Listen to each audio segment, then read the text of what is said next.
noches, bienvenidos. Domingo a las 8:45. Un gusto estar con ustedes en esta noche para conversar, noche del 5 de julio, para conversar de los hechos más relevantes ocurridos a lo largo de la semana y para darle una revisioncita a lo que empieza a entretenernos del proceso electoral, señores. Es el más apático. ¿Entretenernos o cansarnos? Es el más apático que hemos vivido en los últimos para mí es el tiempos. más Empieza a interesarnos del proceso. ¿Empieza a interesarnos? Porque ha ido paralelo la época Pedro lo miro electoral. reaburrido con el proceso Porque no electoral. vota. Si estoy aburrido, hastío, demacrado, es que da igual. Yo creo que la Da palabra igual es quién hastío. gane y cómo gane. Da igual, Y da igual.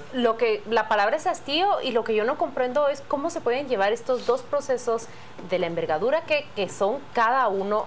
Por un lado las elecciones, pero por el otro lado cada día más razones para el desencanto con el sistema y con la clase política que nos domina hoy por hoy. Es que cada día sale un sinvergüenza nuevo. Pero bueno, a la fíjense luz. que son como 3 líneas las que lleva el país. El proceso electoral, que le interesa a bastantes pocos. Todos los cambios que se están pidiendo en los distintos sectores y poderes del Estado. Y los casos de corrupción que no dejan de salir. A mí en este último, que podríamos decir el brazo judicial, ahí me parece que hay una acción y ahí me parece que se están fomentando nuevos parámetros, nuevos valores, y allí encuentro yo una oportunidad. Pero a pesar de lo impactante que es que sucede en ese músculo judicial que está viviendo ahora Guatemala, el lado político, el lado social parece caer en hastío. Bueno, ¿Qué les parece si don Pedro Trujillo arranca esta discusión con el segmento electoral? Bueno, pues el segmento electoral es muy sencillo. Y el segmento electoral se refiere a las componendas que se están dando en el Congreso, a las comisiones pesquisidoras o a la comisión pesquisidora que se ha reorganizado, porque estaba organizada, luego se desorganizó y ahora se ha organizado, y a la sustitución de 2 personas, el diputado Baudilio Hichos en la comisión y también el magistrado de la Corte de Constitución. Yo, si quieren, vamos a empezar por las componentes, porque todo esto tiene unas componentes detrás. ¿Por qué Líder, PP y Viva votan juntos el reconocimiento o la elevación del nuevo magistrado de la Corte de Constitución? ¿Por qué existe esa componente clara cuando luego los ves que fuera tienen una comisión donde unos tienen la mayoría para clavar al otro, pero además hay un partido nuevo agregado a esto que es Viva, que qué interés puede tener en todo esto? ¿Perdón? Con un diputado. Bueno, con un diputado, pero a mí también me llamó muchísimo la atención, y lo que puedo decir es, voy a parafrasear a uno de los expertos en Congreso, y lo que vivimos la jornada del jueves fueron diferentes retazos que hay que colocar en un cuadro completo para ver si comprendemos qué es lo que sucede. Rubén Martínez, de Congreso Transparente, Ángel Martínez, viene y nos explica lo siguiente. En realidad, la elección del magistrado Manuel Reginaldo Duarte, es apenas una parte de una negociación, pero por la otra se suelta completamente el Partido Patriota y el Partido Líder. Pero lo que él sospecha es que, arreglada la Corte de Constitucionalidad, no importa la decisión que se tome acá. Pero sí cuesta entender ese paso de Líder. Yo no sé si pueda tener otro tipo de lectura, si ustedes han escuchado otro análisis, pero es prácticamente arreglarle la salida al presidente, aunque en el camino a la salida le metan una zancadilla como declarar con lugar la formación de su causa, de su antejuicio, yo lo que decía el viernes es que veo una actitud 2 caras del partido Líder, que por un lado da con lugar el enjuiciamiento del presidente, recomienda que se enjuicie al presidente, que se le levante el antejuicio, pero por el otro lado vota junto al Partido Patriota por un magistrado que todos sabemos que va a estar de acuerdo con que el presidente siga en su cargo, es decir, que va a seguir protegiendo al presidente en la eventual salida de su cargo. Y que es más popular y que es menos popular. ¿Cómo es eso que se dice aquí, que el que peca y reza? El que peca y reza empata. Eso es exactamente. Yo lo veo con un plazo menos corto. No veo que estén nada más eligiendo a un magistrado en la CC para que tenga que ver con el caso del presidente y su antejuicio. Me parece que lo que se está asegurando tanto el partido oficial como Líder es tener un aliado en la Corte de Constitucionalidad, un voto seguro. Si habían tenido 2 y a veces 3, ahorita se están garantizando que pueden tener hasta 3 seguros. O 3 seguros. incluso 4. Entonces están nada más cuidándose las espaldas. Es lamentable la designación de Manuel Duarte.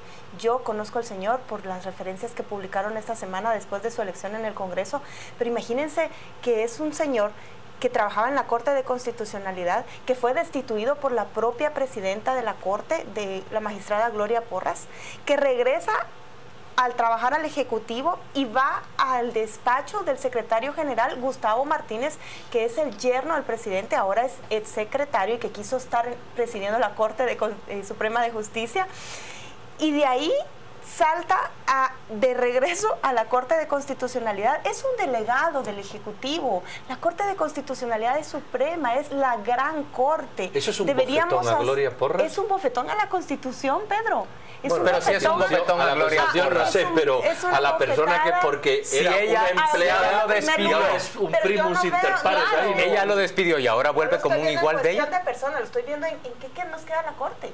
¿Qué es esta Corte entonces? Pero por el otro lado, un abogado sí que constituía o formaba parte de la Secretaría General de la Presidencia de la República, es decir, un abogado de Otto Pérez, pasa ahora su sucursal, así le llaman los abogados, la sucursal. El yerno no lo postularon también para... Él se autopostuló a magistrado de la Corte Suprema de Justicia y después hubo que despedirlo rápidamente. Porque el voto de Viva ha quedado como... A mí me llamó muchísimo la atención. Por ejemplo, hay dos cosas pendientes. Puede haber muchas más. Uno es el juicio del señor Riosmont y otro es ¿cómo se dice? La admisión de la candidatura de la señora Ríos. La aceptación de la candidatura de Suri Ríos. Puede tener algo que ver o simplemente es porque un diputado ha considerado pues que era él la persona adecuada y lo ha votado. ¿Veis ahí alguna lectura más allá de la coincidencia? Digamos que me parece hilar fino pensar en esas dos posibilidades. Tiendo a creer más bien que el diputado, el voto único del Partido Viva dentro del Congreso, ¿es voto único todavía o se le han unido ya otros dos votos? Entiendo yo que fue uno. Que es uno nada más, el señor Villacorta, pues, probablemente tenga alguna amistad, alguna cercanía con el señor Duarte y por esa razón le ha votado. Esa es una posibilidad. La otra es la que está diciendo Pedro. Pero se me hace difícil, francamente, que se garantice la inscripción de la señora Ríos como un magistrado más. ¿No les parece una pantomima la de este diputado que presenta la moción para elegir al magistrado de la CC, que no lo identifican con ningún partido, que es este diputado de apellido Pérez, que entiendo yo que es de Creo? Yo no sé, la verdad es que... Es que como los diputados son un día de un partido, otro de otro. No, pero me parece una pantomima, un tema que no se había discutido y que resulta útil la semana que el presidente, la semana que revoca el amparo provisional a Karen Fisher. Es obvio que lo hicieron para cambiar la correlación de fuerzas adentro de la Corte de Constitucionalidad. Pero vuelvo a mi punto que me gusta resaltar.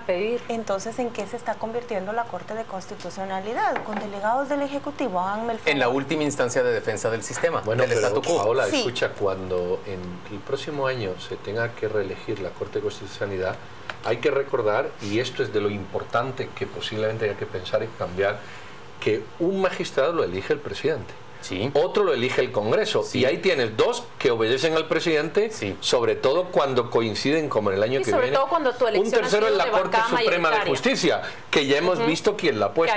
Y luego está la Universidad de San Carlos, Consejo Superior que suele estar del lado del partido que gana, y el Colegio de Abogados. Entonces, la Corte Constitucional obedece al Ejecutivo casi siempre. El único magistrado que llega... Lo que pasa es que cuando coinciden, como en esta vez, que el Ejecutivo cambia en enero y la Corte en mayo, coinciden más, porque cuando pasan 2 años la correlación de fuerzas. Lo que pasa es que cuando hablas de una universidad, de un ente, todavía hay una posibilidad. Bueno, ahí todavía de que tengan... Pero en términos reales, señores, el hecho de que el Congreso de la República o incluso la Presidencia nomine a una persona, solo les pongo el ejemplo de Gloria Porras. Álvaro Colom la nombra magistrada por la propia por la Presidencia de la República. Y es uno de los 5 votos, recuerden que fue una decisión unánime de no aceptar la candidatura de Sandra Torres, en esa época ya no de Colom, pero Sandra Torres, ex de Colom, en el proceso electoral pasado. Ahí muestra, digamos, una independencia, aunque el presidente la hubiera nombrado, ella simple y sencillamente se asume como magistrada y actúa con libertad respecto de quien la nombró.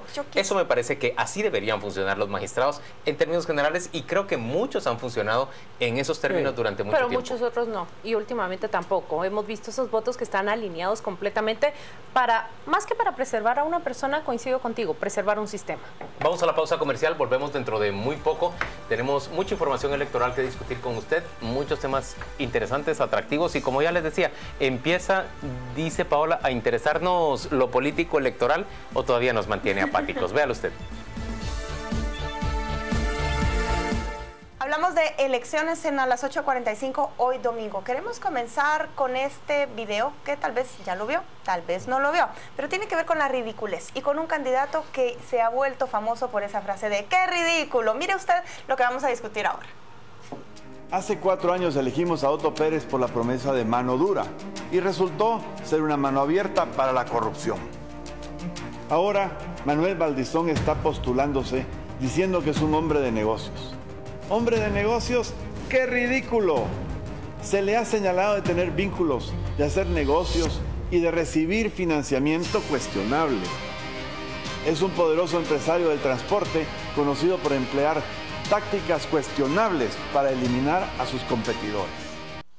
Ahí está el spot del señor Juan Gutiérrez del partido PAN, candidato a la presidencia. ¿Qué opinan ustedes? Lo primero que digo es que ahora sí le está pegando una piñata gorda, gruesa y sí, digamos con bastantes dulces no que es pueden lo mismo caer. meterse con Suri Ríos que claro, meterse con Manuel Valdizón. Era mejor el video en el que él le disputaba su electorado a Suri Ríos.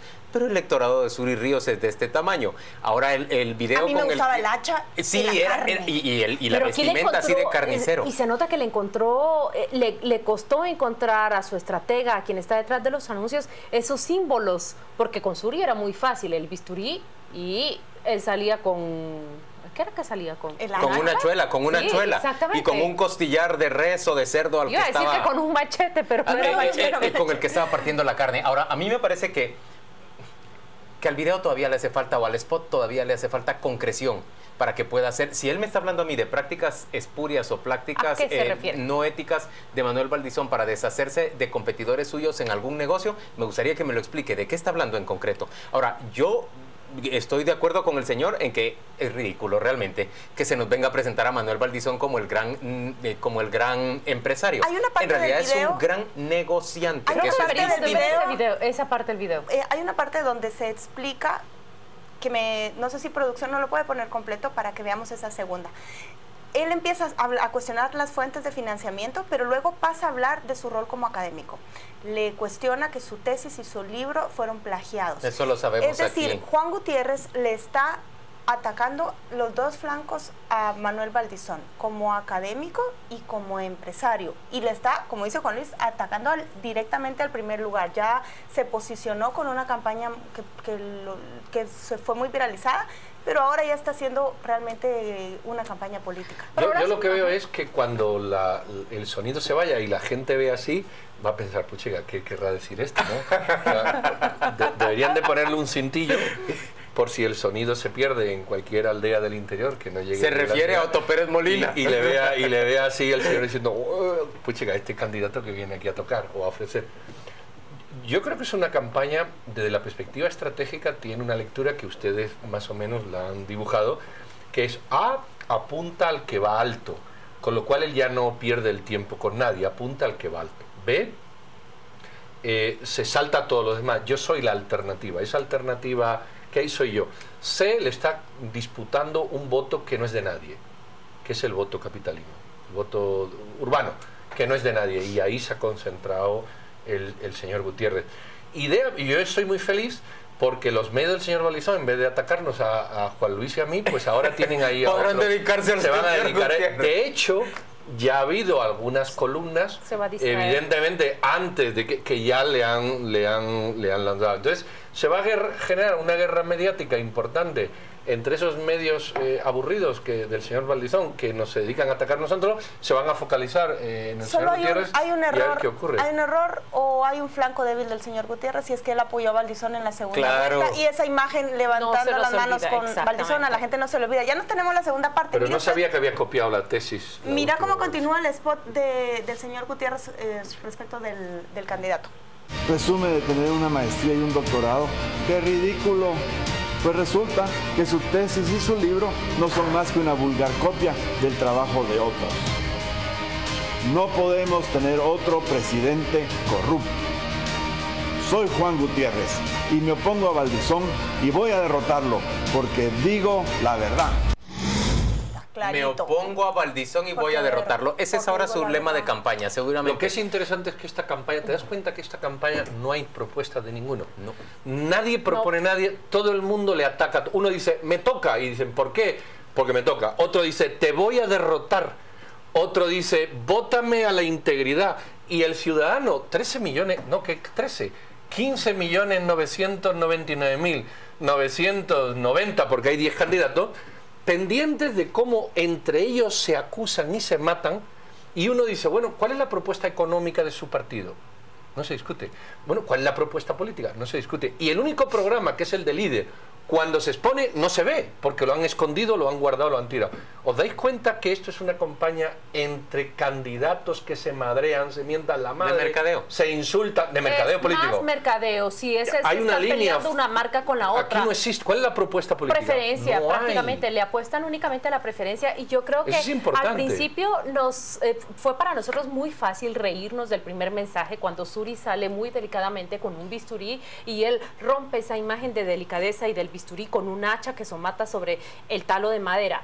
Ahora, o los gusanos. Lo que está diciendo él, te voy a decir algo, está prácticamente apropiándose de un discurso de esa clase media que está cansada. Qué ridículo que vengan a decirnos que con una operación estética se va a arreglar todo. Qué ridículo que nos vengan a vender a un candidato como un empresario, como un hombre de negocios, cuando sabemos que ha incurrido en este tipo de prácticas. Qué ridículo que se venda como un académico. Pero tú ves eso, un mensaje político de campaña o un mensaje de ataque. Ese es un posicionamiento. No es la política por la política. Prácticamente es la política disfrazada de estrategias de mercadeo en las cuales están tratando de deshacer a uno porque va adelante. Correcto. ¿Cómo creen que le va al señor Juan Gutiérrez? Yo creo que va a ser, con esa foto donde lo está apoyando a Manuel Valdizón en la segunda vuelta. Creo que eso va a suscitar una discusión, pero creo que va a ser eficaz su mensaje. Y yo creo que tú llevas la razón cuando decís que atrajo nuestra atención con el video anterior, que era más efectista, es más cargado de efectos y era más una personificación. Estridente, una personificación del carnicero, ¿verdad? Entonces con eso llamó la atención y colocó el qué ridículo como una frase, como una especie de eslogan, y ahora va directamente a quien en realidad sí tiene votos que quitarle, al señor Valdizón. Y al decir, yo voy a derrotarlo, me opongo al señor Valdizón, él se está convirtiendo, está procurando erigirse en el contendiente del señor Valdizón. El segundo spot empezaba con esta frase. A la persona. Bueno, se opone... es decir, había un comunista en España que yo admiraba mucho, Julio Anguita, que él decía, cuénteme su programa. El comunismo, el socialismo... No, a mí no me entran discusiones ideológicas. Cuénteme su programa. ¿Cuál es el programa? Entonces aquí uno dice, me opongo a usted, corrupto. Ok, pero ¿cuál es su programa? Yo me opongo a usted. Bueno, puede ser un narco poniéndose a otro, puede ser un imbécil poniéndose a otro, o puede ser alguien con muy buenas ideas oponiéndose a otro también con muy buenas ideas. La pregunta es, ¿usted se opone a la persona? A mí me preocupa eso, porque yo no sé hasta qué punto esto sería... Lo digo en serio, violencia política. No, pero yo creo que Gutiérrez... yo no lo veo así. Yo creo que Gutiérrez sí ha expuesto un plan.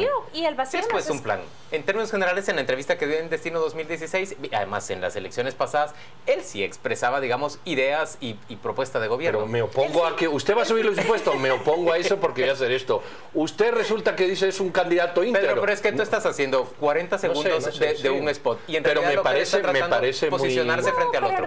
Me parece muy llamativo como forma de hacerlo. 40 segundos de un spot, hemos tenido 1, hemos tenido 2, hemos tenido 3, pero ¿cuál es la línea de comunicación de Juan Gutiérrez? Qué ridículos son el resto de contendientes, pero ¿cuál es la esencia? ¿Qué es lo que propone? Bueno, hay otro candidato que propone los trabajo, son eso, chicos, mercadeo posicionamiento político para posicionar al candidato. Yo creo que lo están pero no lo veis distinto es mercadeo. Con respecto, por ejemplo, de otros spots, de otras Alguien campañas. Ha olvidado en casi más pobre 15 en términos de años producción. El 14 a las 14. Yo veo que el único que tiene plata para hacer una gran campaña, o por lo menos el único que se está gastando la plata en una gran campaña, es Manuel Valdizón. Quizá Alejandro Sinibaldi habría tenido otra. ¿Recuerdan que los spots de Manuel Valdizón hablaban de personas y lugares y negocios concretos de su gira por todo el país? Que luego no existían algunos. Yo esta semana escuché en radio los spots parcheados en vez de hablar de un negocio en Zacapa, se oía el audio parchado y decía, en un conocido negocio de Zacapa, cuyo nombre no diré. Cuyo nombre me prohibieron. No, está retractándose porque la gente empezó a manifestar ese desacuerdo. Pero bueno, seguiremos viendo spots en el otro domingo entonces. Vamos rápidamente con una nota que tiene que ver, qué ridículo, pero una nota que tiene que ver con lo electoral. Mario Estrada, el candidato presidencial de la UCN, se le ha presentado una solicitud de antejuicio por parte de la Fiscalía de Delitos Electorales. Escuche usted lo que se tiene que decir al respecto.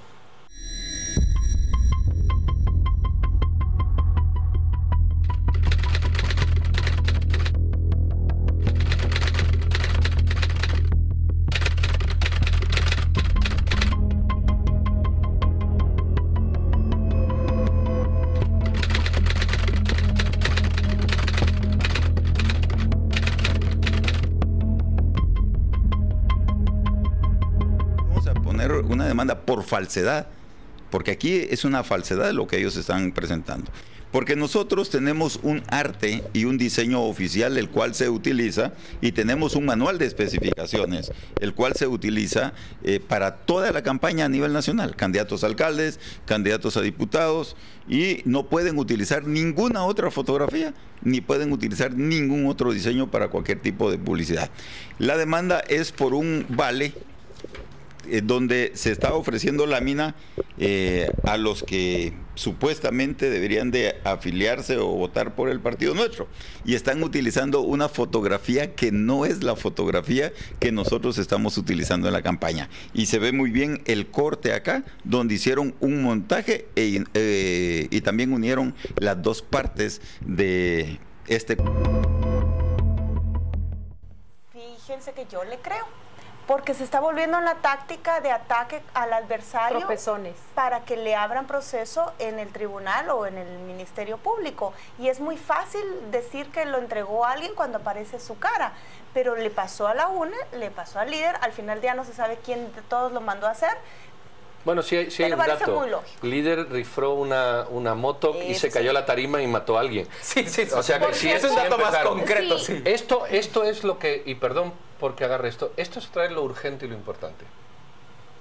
En un acto político se debía de prohibir, literalmente la norma debería de prohibir, con cancelación del partido, cualquier partido político que para promocionarse rife, regale, ofrezca, medie, con cualquier tipo de... Esto es, para mí, el tema de la financiación política incluso es secundario a esto, porque que te venga el dinero es importante, quiero decir, saber de dónde te viene, pero que con el dinero luego hagas esto, creo que es más importante, porque esto debía estar prohibido.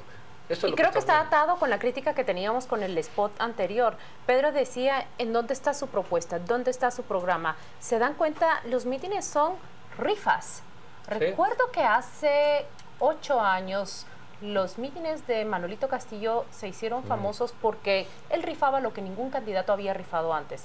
Pantallas plasma. Y vuelo en helicóptero. Colazos en helicóptero. Un colazo en helicóptero. Celulares. Y era este tipo de...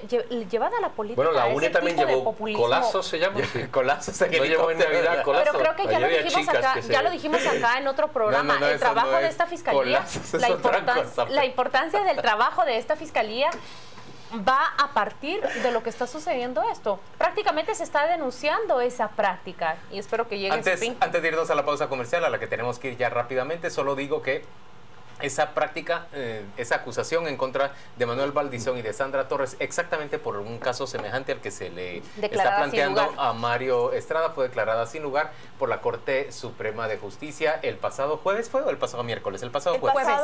El pasado jueves. Pero entonces, también declararon sin lugar de líder, ¿verdad? Tanto líder como UNE. Sandra Torres como Manuel Valdizón se libraron de ese antejuicio. Vamos a la pausa comercial, volvemos dentro de muy poco. De vuelta a las 8:45. Esta semana vimos que un grupo de ciudadanos de diversas asociaciones presentó ante la Corte Suprema de Justicia una petición para que faculte al registro al Tribunal Supremo Electoral que no inscriba candidatos que no tengan reconocida honorabilidad, tal y como lo establece el marco jurídico en Guatemala. Y según entiendo, mañana también ante la Corte de Constitucionalidad se va a presentar otro grupo de ciudadanos de un grupo en Facebook que se autodenominó Soy un Ciudadano, para pedirle a la CC que le faculte a la Contraloría negarse a inscribir a candidatos que no tienen finiquito, o mejor dicho, que le faculte a la Contraloría no extenderle el finiquito. Yo quiero hablar sobre ese tema. Ustedes saben que el Contralor General tiene que extender un documento, bastante largo el nombre, que nosotros le llamamos finiquito, que es una constancia temporal de una ausencia de reclamación a personas que han ocupado o manejado dinero público. Según el Contralor, ha dado declaraciones a la prensa, hay 35 personas, candidatos, que han presentado 44 amparos para obligar a la Contraloría a que se los entregue. Estos amparos van a juzgados o salas de distintas partes del país, no solo aquí en la capital, están desperdigados en todo el territorio. Y hay 8 de ellos que, como se los denegaron, apelaron, y la Contraloría, o mejor dicho, 8 que ganaron el amparo, y la Contraloría presentó un recurso ante la Corte de Constitucionalidad para que le faculten no tener que dárselos. Yo les quiero presentar esa galería de los 8 insistentes y empezamos con este nombre.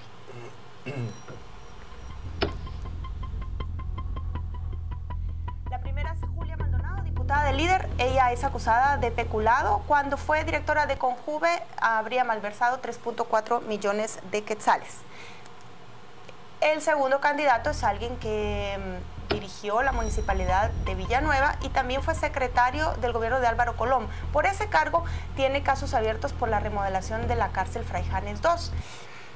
El tercer candidato es alguien que fue director de la Asociación de Municipalidades, la ANAM, y es alcalde de Barberena, Santa Rosa, el señor Ruberio Recinos.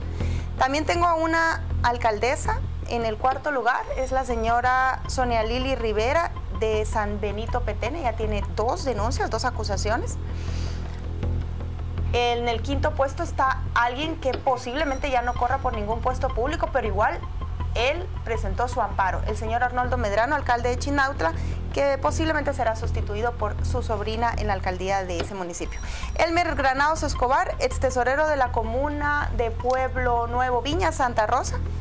Y Byron Amílcar Solares, exgobernador de Izabal. Y uno más, el señor, él es Byron Amílcar Solares, y el último también es de Izabal, el señor José Joel Lorenzo, exalcalde del Estor Izabal. Esta es una lista que puede cambiar y puede aumentarse. Apenas los 8 nombres son los que detalló el Contralor a Prensa Libre, que ha dado seguimiento. El Contralor, por cierto, no ha aceptado venir a entrevista acá con nosotros, y por eso citamos los datos que le da otro medio. Pero son 8 que están con amparo y que el Contralor no le quiere dar el finiquito, y trata de que la Corte de Constitucionalidad lo ampare para que no les dé el finiquito y por lo tanto no puedan ser inscritos. Y ya hay presión social para que tanto la Corte Suprema, el Registro de Inscripción de Ciudadanos en el TSE y la Corte de Constitucionalidad no permitan eso. ¿Cómo ven ustedes? Es que así como diría Guy Gutiérrez, qué ridículo realmente que estos señores sean candidatos a un puesto de elección Pero pública. Me parece bien. Tan solo existen ese volumen de dudas respecto de cada uno de ellos, esa es suficiente razón para que no sean ellos aceptados incluso por los partidos políticos. Los partidos se desprestigian a sí mismos. Yo sé que el líder pensará que más da, una mancha más para el tigre, o que el Partido Patriota dirá algo semejante, pero es que las instituciones como los partidos políticos tendrían que sentir vergüenza de arropar a alguien que les pone en el predicamento de tener que explicar, mire, no fue tan ladrón, sino solo un poquito, nada más. ¿Qué fue lo que dijeron Goto Pérez Molina y Roxana Valdetti cuando sumaron a Arnoldo Medrano al Partido Patriota? Pero a mí lo que más me preocupa es cómo colocan el aparato de justicia a trabajar con tal de pelear por unos finiquitos, y entonces, ¿cuál es el costo que tiene todo ese aparato? ¿Cuál es el costo que tiene el engranaje de los juzgados, de las salas? Hay una sala que dijo sí, y luego el Contralor viene y revoca todo esto. No se supone que tenemos instituciones autónomas completamente, no debería quedar esto en una última palabra, pero luego tenemos el amparo, y ya ven cómo ha sido criticado, que mediante este recurso ante cualquier juzgado, ante cualquier corte, se puede pelear todo. Hay un desbalance acá y es evidente. Yo quiero hacer referencia al artículo 113 de la Constitución, que es el que sustenta estos reclamos. Y dice, después del punto y aparte, que los guatemaltecos tienen derecho a optar en empleados públicos y no se atenderá a más razones fundadas en méritos de capacidad. ¿Qué es eso? Méritos de capacidad, digamos en presunción de capacidad, en evidencia de capacidad. Sí, pero si para son ejercer méritos, un cargo. voy a decir por qué lo digo. Méritos de capacidad, los méritos tienen que ser cuantificados, ¿no? Si no, ¿qué es mérito? Mérito de capacidad. Lo segundo es idoneidad, ¿qué es eso? Y lo tercero es honradez, que posiblemente pueda ser más concreto, aunque es difuso. Bueno, pero digamos que alguien que tiene 8 antejuicios, acusado por malversación, peculado, verás por qué voy por esto. Pues a mí me ahí parece, yo dudo un poco de su honradez, respetando el principio de inocencia del que yo señor creo Arnoldo que Medrano. la Corte de Constitucionalidad lo que tiene que hacer, en vez de meterse en tantas tonteras, es interpretar precisamente la Constitución. Entonces, yo creo que la Corte Constitucional tiene la obligación legal y moral de decir cómo se interpreta el artículo 113. ¿Qué son méritos de capacidad? No lo sé, podemos discutirlo, pero la Corte debería de sentarse ya, porque esto no está hecho. A definir exactamente qué es. ¿Qué es eso? Por favor, Es que no hay que ha sido hacerlo. exactamente la misma discusión que se ha tenido en comisiones de postulación cuando se eligen Sí, magistrados. con otro tema, la ¿Qué es honorabilidad? la reconocida honorabilidad? Ok, pero la Se han Corte sí ha escrito definido amparos, de amparos y fallos la Corte de sí fallos definió la con la honorabilidad. honorabilidad. ¿Y en qué hemos quedado? ¿En Yo qué hemos estoy de quedado? acuerdo, En una pero Corte es que Suprema esto de es lo Justicia que ha sido importante. validada no por honorable. Sí, Pero pero miren, esto es lo importante. pero- Si la Corte no define esto, los candidatos, y ahí voy, el Tribunal Supremo Electoral debería de elevar una consulta ya a la Corte y decirle, oiga, yo quiero saber qué es esto para saber cuál es el criterio. ¿Por qué sé yo que un candidato tiene capacidad? Sí, tal como lo hicieron con los magistrados. Claro. Porque Pero sé yo eso es que lo un magistrado importante que hay que tiene hacer antes de las honorabilidad. elecciones. ¿Y qué va a pasar con el resto? Porque si de los 35, 44, ya presentaron 44 amparos y 8 ya se los ganaron, es que es fácil conseguir un amparo, al final no es una complicación. Y si la persona malversó 10 millones de quetzales, no importa. Si le ampara una sala de Momostenango, tiene que darle el finiquito al Contralor. Yo espero que el Tribunal y el Supremo TSE lo tiene que Electoral, inscribir. yo espero que el Tribunal Supremo Electoral se pare en sus 13 y simple y sencillamente no inscriba a las personas que considera que no cumplen con esos requisitos Yo creo que- constitucionales. Yo- Sin yo necesidad esperaría de eso, pero recurrir a la no lo CESE veo. para Eso es- decirle que eso es es lo que idoneidad, pienso. que es No, honradez. Yo lo que es- entiendo es que el TSE no se puede negar. El único que se puede negar es El el TSE Contralor no, sí amparar. puede. El registro lo puede hacer, es un tribunal supremo, El correcto. registro ha dado declaraciones diciendo que no se pueden negar No, porque sí. si cumplen con entregando el finiquito les tiene que No inscribir. se quiere negar. No se quiere negar. Que Quiere- Bueno, pero en quiere todo usar un caso, los plazos formalismo. están el Tribunal vencidos. Supremo Mañana Electoral vencen, ¿no? está dando muestra Martes de es la última fuerza. día para Martes es la inscribirse. última vez. Martes Si a las están- 12 de la noche. Y si están en medio del engranaje de Mañana la justicia, lunes no van a y poder pasado lograrlo. martes ustedes, Romería en ustedes la van a ver Contraloría. una gran cantidad, un río de gente tratando Bueno, es que de por eso lo inscribirse. hacen, Claro, por lo cierto, hacen a chequeamos- última hora, porque saturan los servicios. El Tribunal Supremo Electoral del registro sí podría negarse esto. Y es más, deberíamos todos de apoyarle a que negaran gente que está así y siguiera las causas. Lo que pasa es que el Tribunal Supremo Electoral está demasiado tibio con estas cuestiones. Cauto, demasiado cauto. Demasiado. Pero también se llama ahí hay cauto. una división. Señores, pero oigan esta discusión. Es que si ya puede determinarse que un partido político ha gastado más de 58 millones de quetzales, No lo hace. ¿por qué No le permitan abre la boca. ¿por qué le No permiten le que hace. siga haciéndolo? Y simplemente dicen, es que yo no puedo contar bien, es que a mí me cuesta hacer las cuentas. Pero la prueba de que No el quieren TSE hacerlo. no puede es que estos jóvenes, donde está Jóvenes por Guatemala, lo que le dicen a la Corte Suprema de Justicia es que le faculte al tribunal que se niegue a inscribirlos bajo el argumento de que no son honorables. Ahí Pero eso está lo la puede hacer el ruta. registro, Paola. Yo quiero ver a un Contralor General de Cuentas y a un Tribunal Supremo Electoral Empoderados. defendiendo lo que les corresponde. Así es. Que incluso que lo lleven por desacato al Contralor General de Cuentas frente, díganme ustedes a qué tribunal. Y vamos a ver si no va a ir la ciudadanía a apoyar a un Contralor Eso que es. se está negando a darle un ¿Tú crees que el finiquito Tribunal al Supremo señor se ve Medrano. apoyado por la ciudadanía? Yo pienso que si actúa correctamente sería Yo apoyado creo que por la se debe sentir ciudadanía. de esa Que manera. lo haga. Los No, yo datos creo que lo haga y que teníamos- pruebe. Los datos que teníamos hasta el viernes o hasta que se cerraron los números el jueves es que el número de candidatos inscritos en el registro de 2%. ciudadanos 2%, ¿pueden creer eso? Eso significa que mañana y pasado 2%. mañana van a estar saturadas saturar. esas ¿Cómo ventanillas, ¡Qué esas ridículo! ventanillas. Es Pero había un ridículo, partido, sí. un partido tenía casi en 90% inscrito todo lo que debía de estar inscrito en El sus partido distritos. que ya tiene líder. el que ya tiene repartido todo. Señores, nos queda por presentarles la portada de la revista Contrapoder. ¿Y qué les parece si es Claudia Méndez Arriaza quien nos explica qué está en esa portada de la revista? Vamos a ver la portada ahora en pantalla y brevemente le vamos a contar que ese tema que usted ve allí era el tema que estaba en la conversación de redes sociales y también medios de comunicación hasta antes de abril. Ustedes recordarán el asesinato de Danilo López y también Federico Salazar, dos reporteros que murieron baleados en Mazatenango. ¿Qué le cuenta este reportaje que se ha hecho en conjunto con 3 medios, Soy 502, Plaza Pública y Nómada, junto con Contrapoder? Lo que le cuenta es que hay una serie de sospechosos alrededor de esos crímenes que ni siquiera han sido llamados a un interrogatorio, una indagatoria, una citación. Para ser más concretos, no se descarta la hipótesis de que cuatro alcaldes pueden ser acusados o pueden ser llamados a rendir explicaciones sobre la muerte de estos dos reporteros, pero hasta el momento no son citados y algo más, buscan la reelección. Un dato interesante, poco antes de morir, apenas 4 horas antes de morir, el reportero Danilo López estaba adentro del vehículo del alcalde de San Miguel Pananzuchitepeques, discutiendo durante más de 1 hora y media. Bajó de ese vehículo, evidentemente molesto, perturbado, muy preocupado, por se esa va a la conversación plaza y pocas horas después es asesinado. Por supuesto, esa es una línea fundamental. Y algo más que quiero subrayar de lo que ya decía Claudia.